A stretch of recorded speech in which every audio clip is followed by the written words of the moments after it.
Welcome to Power Lunch Live. I'm Rhett Power, your host. It's good to be back with you. It's been a week or so. I've been busy on a project down in North Carolina, but I'm back in the studio, and it's going to be a fun day.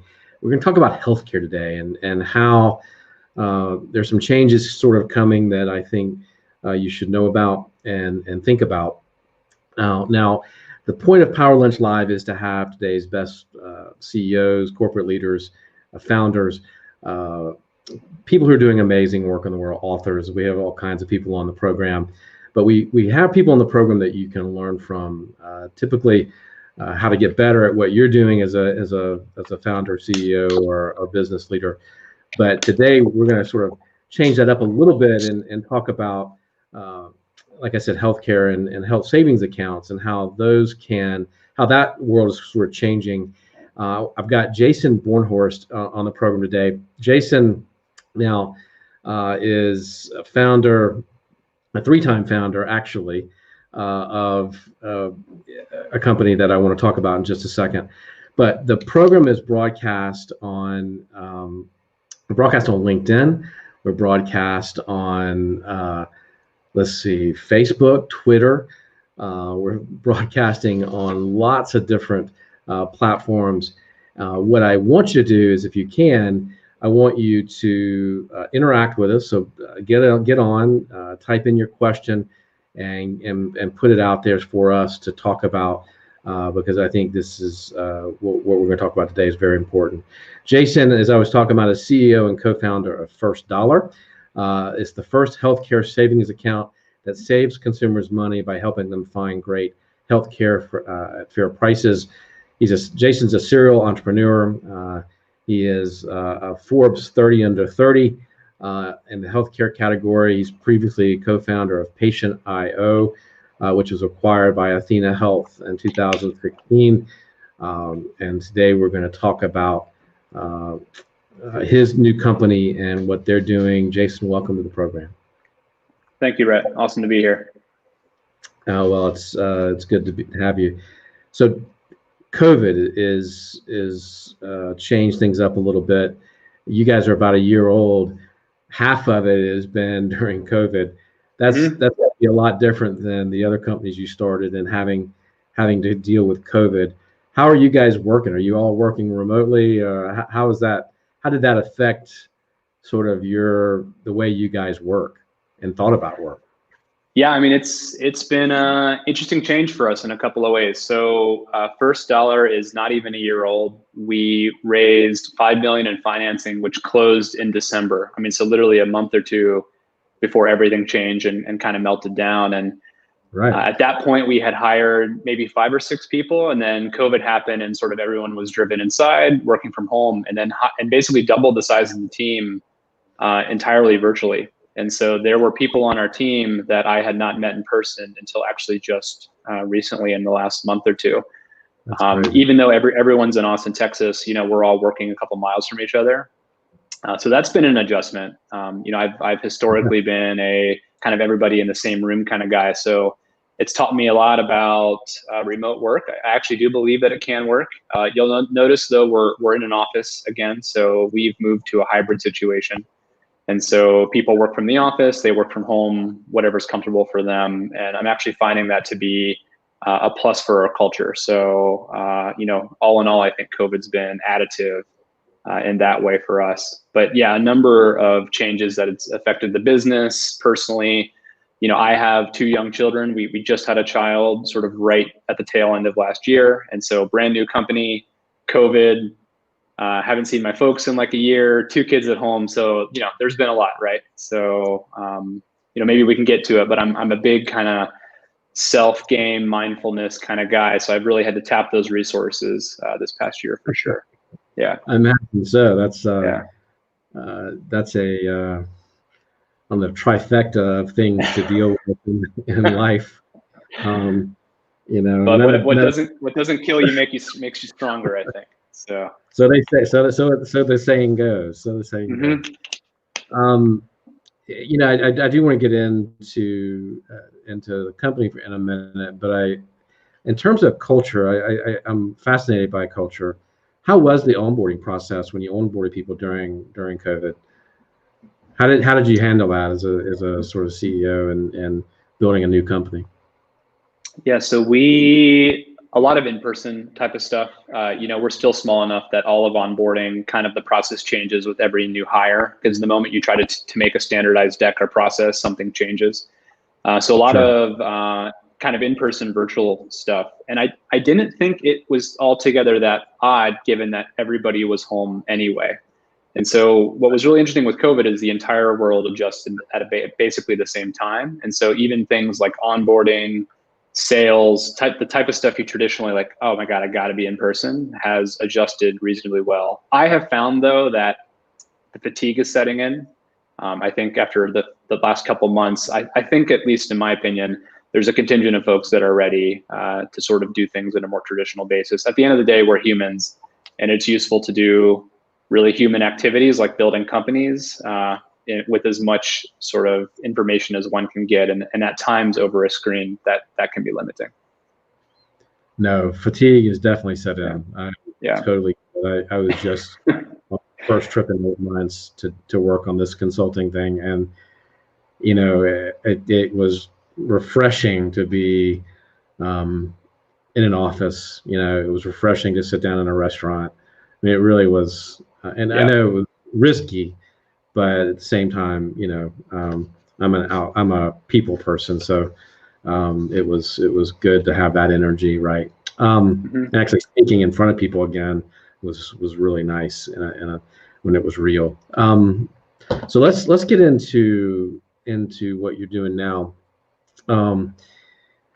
You talk about, I mean, with First Dollar, it's about health savings accounts. You spent some time after you sold your last company to athenahealth. You spent some time working in healthcare. What did you see? How is healthcare failing? Because I know that's a broad question, that we're failing in a lot of ways, but what turned you on to health savings accounts, and why did you go in that direction, I guess, is the question. Yeah, so just as a little bit of background, our former company, Patient.io, was a care management software company. And so in short terms, we made tools to help doctors and care teams care for really sick people. And that business was acquired by athenahealth, which is one of the larger medical records and billing companies in the US. And so they handle medical billing for about 10% of the country. They also handle the medical records for those same providers. And so for people not in healthcare, like the computer your doctor is using to type the notes during that visit, athenahealth runs that for about 10% of interactions. And then all of the software the front desk people are using to generate bills and things, Athena also runs that. So spent a couple years there and got kind of what I call a bird's eye view into the healthcare industry. We got a really good understanding of how it's working, both from the sort of revenue and billing side. So like what goes into how the money moves, which I actually think if you want to understand why healthcare doesn't work, that's a really key thing to understand, is how people get paid. Because sort of the thing I like to say is every dollar of waste, which is significant in healthcare, is also a dollar of someone's profit, right? And so there's a lot of entrenched interests that cause healthcare to be the way it is and to be expensive. The other thing we got to look at was the clinical side of things. So, when you're talking about a medical record and the doctor's workflow, how patients interact with that, right. and really getting a good sense of that. Broadly speaking, I would say healthcare isn't working. I think that as consumers, we know this. It's shocking just how easy other modalities of my life can be. I can order something on Amazon. I get it within 24 hours. If I have a problem, they're going to send me a new one even before they get the return, right? I mean, very, very expected things in any other modality. But with something like healthcare, it is not only expensive, it's also maddenly complex and very unhuman. Even simple things, it's surprising just how difficult it can be to get a straight answer for something. And so that sort of has kind of lit a fire in us as a team. We spent the last 7 years in healthcare working on the care management side of things. And our perspective now is, why don't we take it from a more general direction? And let's take it from the individual's point of view. I think that in healthcare, There are a lot of companies that exist to advocate for other people at the table, whether it's providers, employers, insurance companies, and things like that. We think that there's not very many companies advocating for the consumer's position. And so that's what we're trying to do at First Dollar. And we think the health savings account is one of the world's best kept secrets in terms of tools consumers can unleash to take back control of the healthcare experience. And so that's what we're trying to innovate around. So, we were talking about before how not everybody has access to these, that it's limited to often what a few healthcare insurance companies that accept them. Is that generally right? Yeah, so just as a little bit of education, and I actually think for your audience, Rhett, they'd find this interesting. Whether you're an entrepreneur or a small business owner, I actually think the HSA can be a really good fit for you. Many people just don't realize that. So just as some context setting. So when I get insurance, I can get one of two forms simplistically, either kind of like the everything is covered, super high premium type of plan where it costs me a lot monthly, but I have a low deductible and I have confidence most things are covered by the insurance company. The other variant is what's called a high deductible plan. So those are about $2,500 deductible or higher.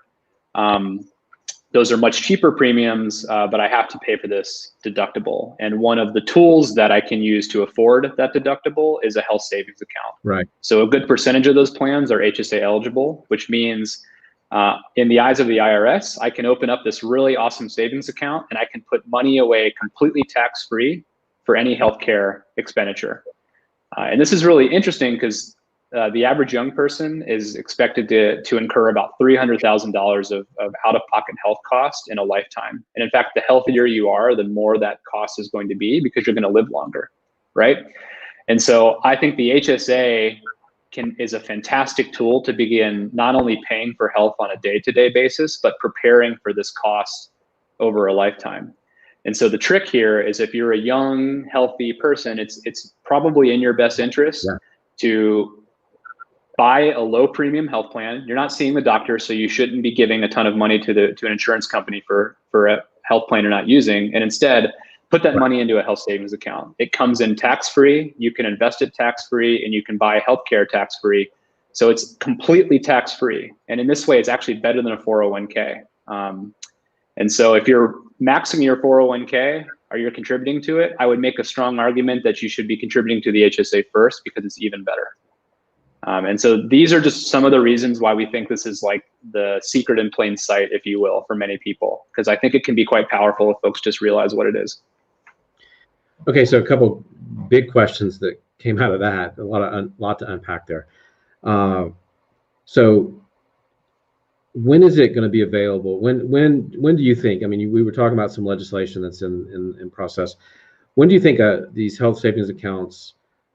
When can I go to your site and say, you know what, my insurance I don't have, or my employer doesn't offer this. I want to buy this on my own. When is that going to be able to happen? So, I mean, hopefully soon, right? So, and so just to set context, so today about 30 million Americans have an HSA. Right. About another 30 million are eligible. And so there's actually a fair amount of people that can use these tools today.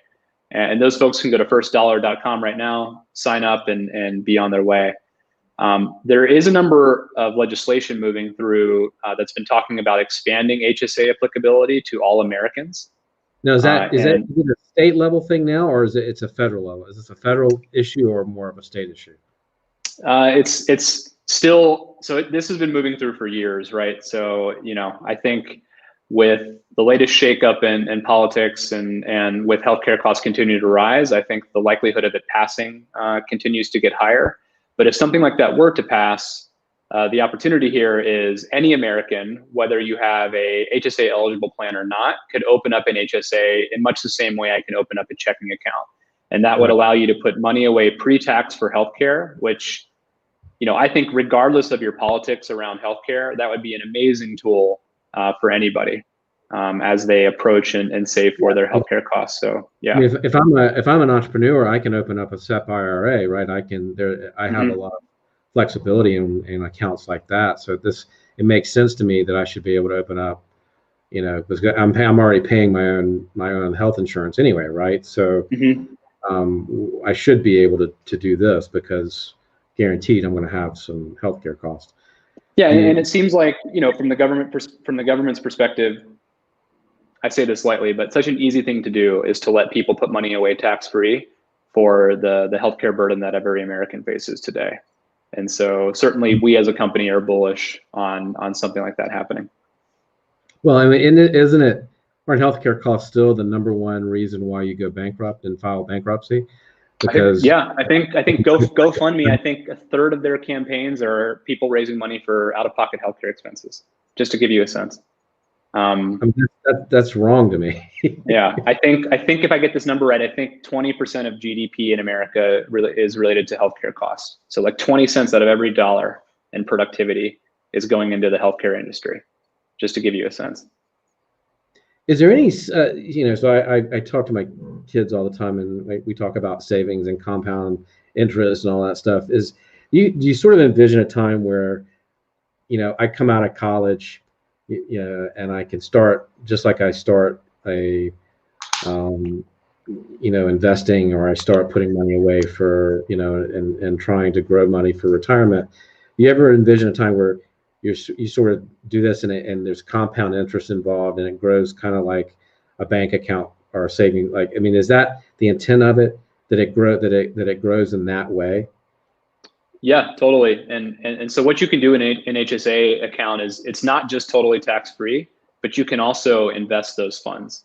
And so something First Dollar allows you to do is you can take that money and invest it into mutual funds and ETFs, just like in a 401k. And so what you can do is all your contributions, just put those into a Vanguard total stock market ETF, and it'll grow with the market. And so again, going back to this young, healthy type of demographic, or in your case, maybe you're a parent and you have a 21-year-old. Well, there's actually rules that allow for you to contribute. You can open up an HSA and contribute to that on behalf of that individual. I mean, what a great gift to give someone as they go into later life, where we know for sure they're going to have healthcare costs. And here's the other cool thing about the HSA. One, we know for sure we're going to have healthcare costs. So I think even if it was only eligible for healthcare, it would still be worthwhile. But when you turn 65, it turns into a traditional IRA. And so it just becomes a conventional retirement account. And so from my perspective, there's really no reason one should not leverage this vehicle if they have it available to them. You should be putting money in the HSA at the same interest level as you are your 401k, because frankly, they're one and the same. It's just smart retirement.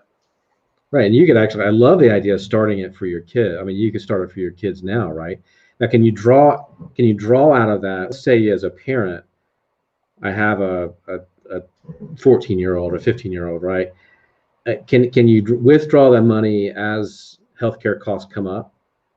So I want to spend $4,000 on my kid's braces, or I want to spend, there's he breaks an arm or a leg and you've got $4,000 or $5,000. Can you use it for that kind of thing? Mm-hmm. Yeah. So HSAs can be withdrawn for 300 or so eligible healthcare expenses. So anything from like over-the-counter medication, feminine products, to sort of pretty much anytime you see a doctor, and in some cases even insurance premiums. So the way we kind of say this is anything remotely related to healthcare, you can use an HSA to pay for that. And in the case you're proposing, where we're talking about paying for healthcare for someone in my family, that is something that I can do. Okay. So, I mean, because things like eyeglasses and braces and things are often not covered in sort of people's minimum. I mean, a lot of plans don't cover those kind of things. Is that the kind of stuff you can use it for? Yep, you can use them for eyeglasses, braces, all those types of things. And this is an interesting stat, Rhett. So something like only 20% of Americans hit their deductible each year. And so that means in almost 4 years out of 5, you're not hitting your deductible. All the healthcare you buy is out of your pocket. And so things like braces, eyeglasses, the type of everyday incidentals, you're paying for that stuff, whether you like it or not. And so we think it's really smart to take advantage of something like an HSA, which, because it's tax-free, depending on your income bracket, that effectively is making those purchases 20 to 37% cheaper. It's like the world's best discount no one really knows. And so that's why we're such a champion of these tools. That's phenomenal. I mean, why is it that health plans aren't eligible? What makes some eligible and others not? Yep. So the particular nuance is what's called first dollar coverage in industry. The basic sense is in the eyes of the IRS, if they're going to let you put all this money away tax-free, they don't want you to have too many extra perks or benefits from your insurance company until the deductible kicks in. And so, for example, what's common now with a lot of insurance plans is you get all sorts of perks. So like free office visits, free telemedicine, X, Y, and Z. Those perks are limited with HSA eligible plans. So I think it's limited to very certain definitions of preventative care. Anything beyond that would be considered too much perks, essentially, in the eyes of the IRS, and then you can no longer contribute. Okay. That's. Yeah, it does seem a little bit backwards, but I think maybe the way of understanding it, and I think this is also an area where legislation might catch up, is historically the IRS has viewed the HSA to be like this really amazing tool, and so they don't want things to be too good of a deal for the consumer. But I think with healthcare costs the way they are and sort of where things are trending, I think one could make the argument that maybe some of those rules perhaps are a bit antiquated. Yeah, gosh, having consumers have good health care and opportunity for benefit, boy, that's I'm gonna stop being cynical. Mm-hmm. Yeah, but I mean, I agree with you. There's all these like weird corner cases where like I can contribute to an HSA unless someone gives me telemedicine for free, and I can have like a free consult with a doctor, which I think in any world seems like a win-win for sort of all parties, right? And so there's weird corner cases like this that have to be evaluated. But these are not things consumers need to necessarily concern themselves with. If your health plan says HSA eligible, you can use an HSA. And so what I do when I buy health plans every year, and I've done this for 10 years, is filter your choices. Just look for the HSA eligible ones, pick the one that's the best fit for you. After that point, you're golden. So do you mind talking about which plans usually are good for HSAs? So basically it's this first dollar coverage rule. So as long as the plan allows for that, then they are HSA eligible. At that point, you'll be able to choose, various choices of deductibles, co-insurance, and things like that, and sort of pick that based on your personal situation. But if you do pick an HSA eligible plan, it's important that you have a plan to afford that deductible, which can be, I think, at minimum $1,700 for an individual, and maybe double that for a family. And so, it does raise your deductible. It does raise your deductible. Yeah, it does. And generally speaking, to get an HSA eligible plan, you're going to have a higher deductible than you could otherwise have access to. Okay. Yeah. Right. Yeah. What companies, and maybe if you don't want to answer this, that's fine, but what kind of companies offer this sort of plan? Is it government, usually federal government, local government, state governments? What kind of private companies usually? Yeah, so I would say at this point in time, wherever you're buying your health insurance, you should be able to have access. You should be able to get an HSA eligible plan. So if you're getting your insurance through your employer, which is what most Americans do, it's really common for employers to offer HSA eligible plans. And in fact, it's also common for employers to only offer HSA eligible plans. So there's only one plan and it's an HSA eligible plan. That's a pretty common situation that you see. If you're getting your insurance individually, and so maybe this means I'm going to the Affordable Care Exchange to look up a plan individually. There's many HSA eligible plans available there as well. And there's filter boxes. You can just hit HSA eligible. It'll reduce the selection down and you can be on your way. But to your question, Rhett, pretty much any insurance carrier would offer an HSA eligible plan at this point. Okay.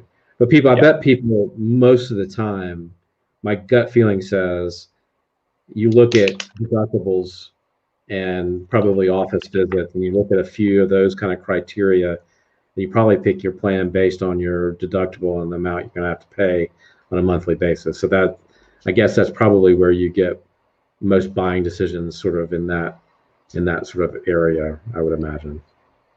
I mean, I think that you're maybe giving consumers more credit for them than they should. That's like a very sophisticated, like whip out a spreadsheet thinking about it way. I actually think a lot of people buy health insurance driven by fear, and so they don't understand it. It's complicated. They don't know what's covered. They don't know what's not covered. And so what people tend to do is they'll buy the most expensive plan they can afford. Because at least they have peace of mind that they bought the best coverage they could, so that if something comes up, it would be covered. That's the typical behavior. Now, that was fine 5 or 10 years ago when healthcare was relatively cheaper and employers subsidized more of the premiums. Because, hey, like, why do you care? Your employer's paying for it. Just give me the fancy plan. What I think is the case now is healthcare has become so expensive. For employers, their health expenses are often the second highest expense category behind salary. And so what we're finding is employers are pulling back those subsidies. They're not paying for as much of these plans as they used to. And so this premium delta, where that's coming from? It's coming from employees' paychecks. And so I think that this sort of fear-based, just cover my ass type of purchasing behavior is actually not in the consumer's best interest. Because what they're doing is they're buying more health care than they need. That's why the health plan is ultimately doing well, because I'm paying tons in premium for health care that I'm not using, particularly if you're in this kind of healthier, younger demographic. A way I like to describe this is car insurance. So I don't know about you, but I have a high deductible in my car because I don't plan to wreck it very often. And when I get a door ding, I fix that myself. I don't call the insurance company because I don't want my rates to go up.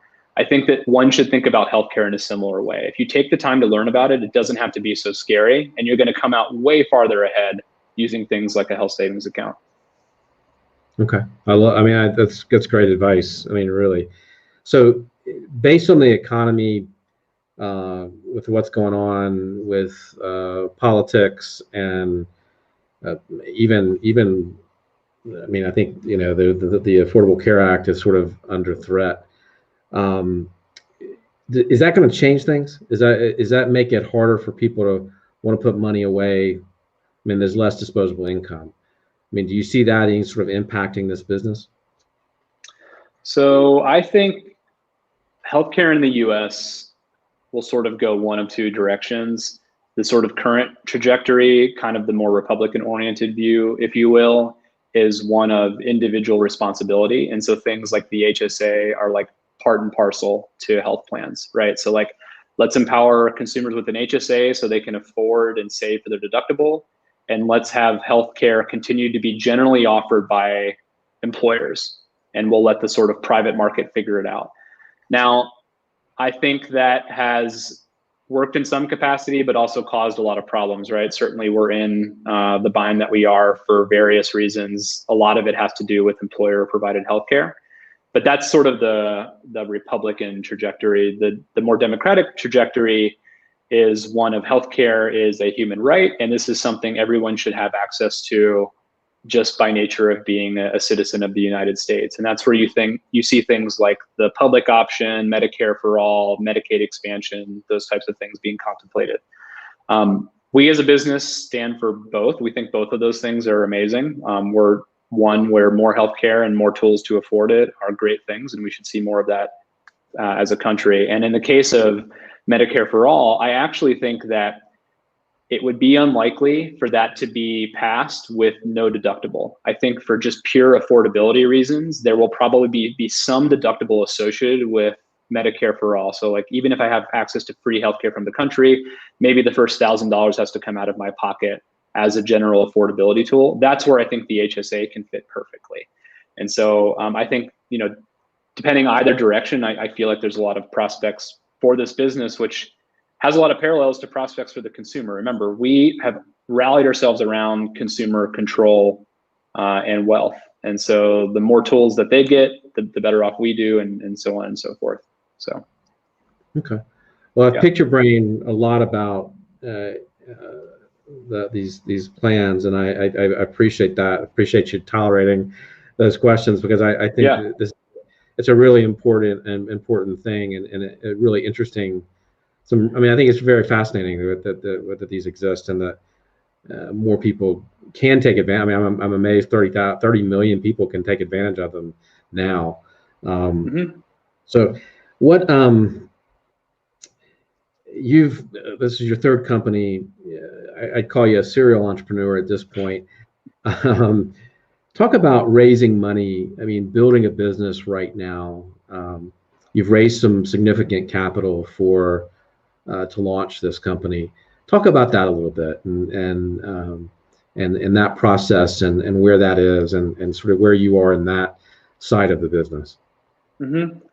So did COVID change it at all too? Because I wonder what the expectation from the VCs that you raised money from have those changed? Yeah, so we were fortunate to have put a good round together really early in the lifetime of the company, and we did that because we have ambitious plans. We've talked a lot about healthcare and as it impacts everyday Americans. Like our vision is an HSA for every American, and we're building to make that the case. And so we have gone after this vision aggressively. We were fortunate though to have closed the round prior to COVID, because I do think for at least a few months there, the market was a little uncertain, right? VCs were pulling checks back. Entrepreneurs weren't quite certain if their businesses were as sound as they were. People were kind of trying to figure out what was going on. I have observed that I think the market has come back. We see that both in public equity markets, but I think that this is also true in private equity and venture capital. It certainly seems to me that a lot of deals are getting done at very similar terms to where they were being done pre-COVID. I think that there's remaining a lot of appetite for this kind of innovation allocation from an investor's standpoint.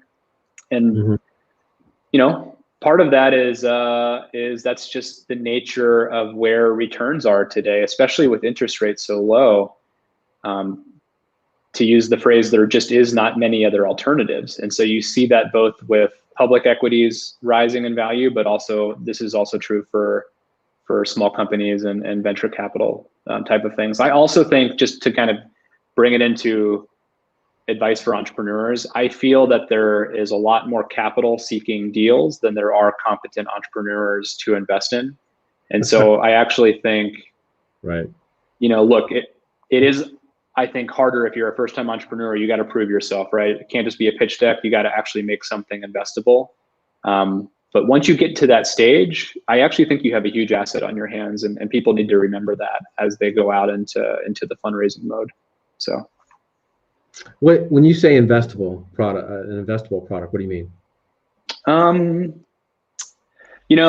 It's my expectation, it's also for first-time entrepreneurs, like it's not just a pitch deck. You take the year, put 20K, 100K of your friends and family money at it, and like actually make this thing a thing. Get your first few revenue in the door, get some happy customers, prove that your opinions about how the world might work are actually at some level true.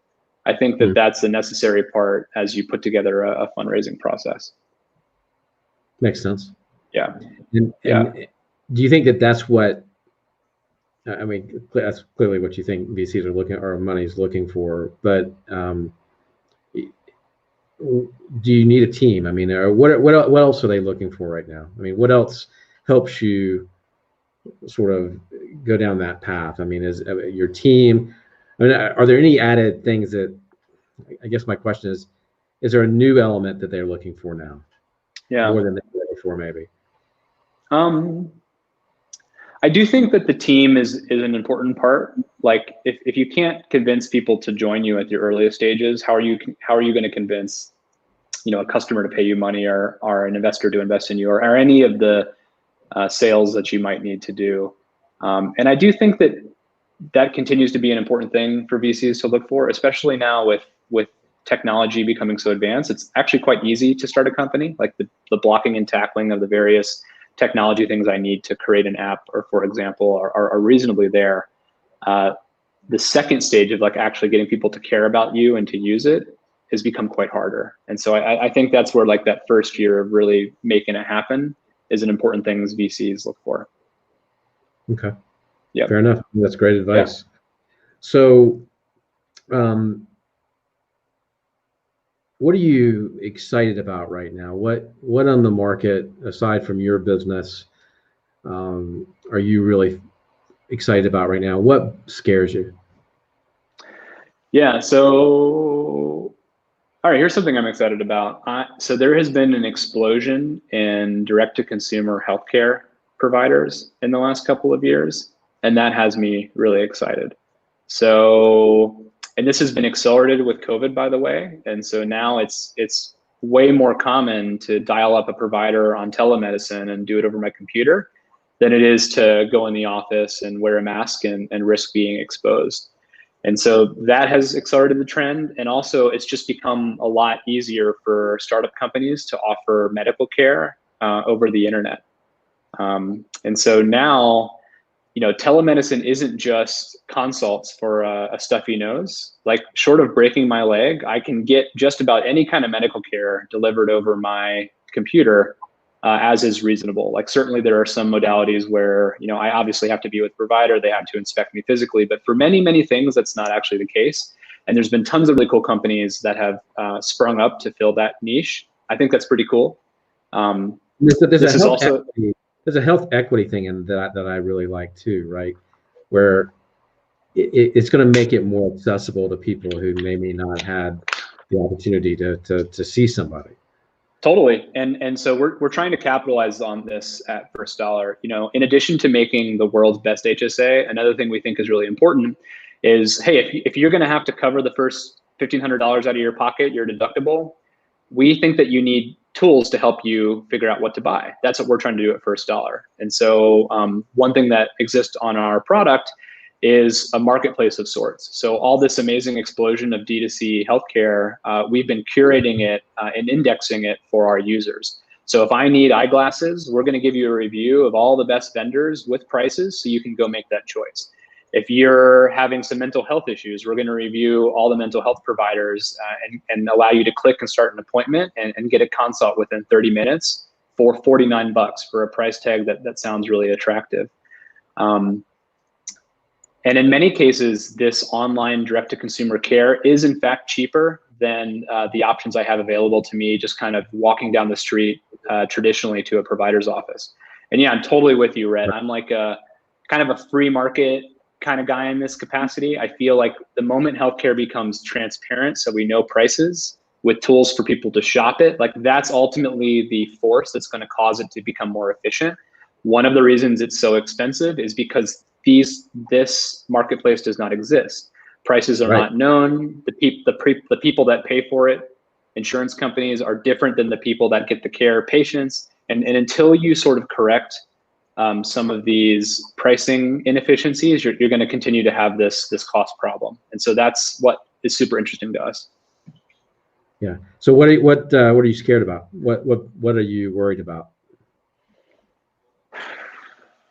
We should have started on that question and ended with the positive, but yeah, I guess relative to just the stuff we've been working on, I think the hard part about the thing I just described is ultimately consumer behavior, right? I think it's easy to think about people as like very rational beings, and they respond to price signals, and they always know what's best for them, and they get enough sleep, and they drink a smoothie every morning, and so on and so forth. I don't think that is often the case. People have tons and tons of stuff they're dealing with.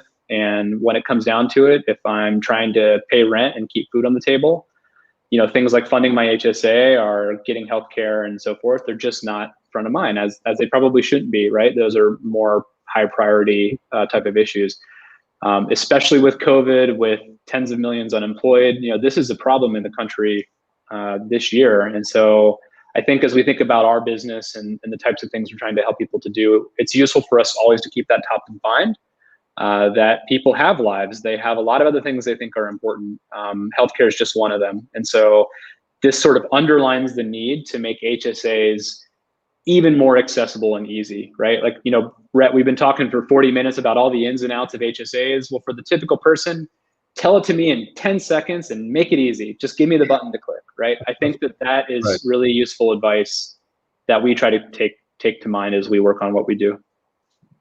Fantastic. Yeah. Jason, thank you. That's been a pleasure. Likewise. Thank you, Rhett. Wonderful. And thank you for spending some time with us here today on Power Lunch Live. You can go to the website, and in fact, I just updated that yesterday, I think. But anyway, go to the website. You can check out our schedule, our upcoming schedule for October and November on the website, powerlunch.live. We'll see you tomorrow at 12 noon. Have a good day. Thanks, Rhett. Thanks, Jason. Thanks, everybody.